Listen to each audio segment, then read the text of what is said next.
কি কৈছ বাবু? ৰাতিৰ কাৰণে এইবোৰ যা যোগাৰ কৰিছোঁ। ফুলকবি, আলু আৰু এইবিলাক এই মাছৰুম বুলি কয় বোলে পেকেট এটা আনিছোঁ। এইটো মাছৰুম আনিছোঁ মানে পেকেটটো, কিছুমানে লাকু বুলিও কয়। এয়া পেকেটটো আনিছোঁ মানে খাবৰ কাৰণে। খাব নাজানো দেই, কিন্তু ভয়ো লাগিছে পেকেটটো খুলিবলৈ আৰু খাবলৈতো বহুত দূৰৰ কথা। তথাপিও মানুহে খাই বুলি জানো, সেইকাৰণে মানে কাটিছোঁ আৰু পেকেটটো। এয়া পেকেটটো ফালি লৈছোঁ। এয়া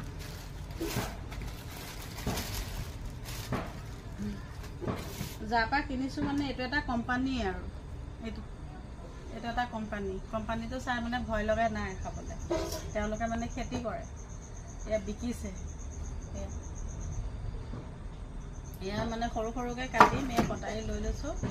সৰু সৰুকৈ কাটিম আৰু অলপ ভজা নিচিনাকৈ বনাম ধুনীয়াকৈ। খাবলৈ চাগে ভালে লাগিব।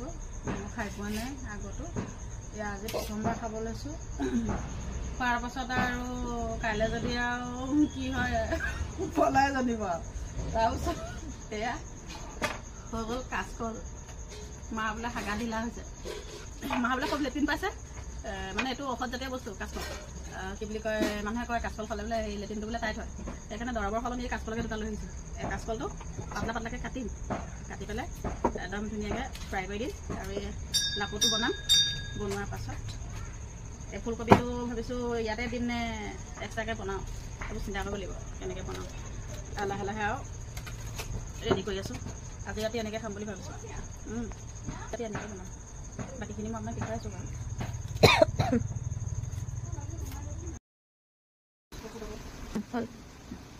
এইফালে কটা কাচকলখিনি মই ভাজিলোঁ ধুনীয়াকৈ।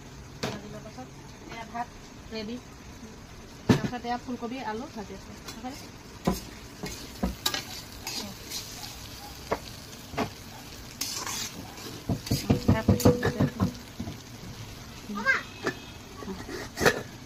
ভাত ৰেডি, গৰম হৈ আছে।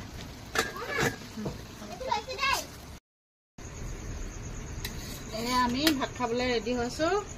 এইফালে ফুলকবি আলু ভাজি, কাচকলৰ ভাজি, আৰু দেহা মানুহে বোলে ফুলকবি নাখায়, সেইটো কাৰণে ফ্ৰাই কৰিছোঁ গোটা আলু ভাজি। তাৰপাছত এয়া হৈ গ'ল লাকু। এয়া লগতে বেঙেনা নাছিলে বাৰু দিবলৈ, বেঙেনা পাতকে দি দিছোঁ। এয়া মানে ভয়তে দিছোঁ।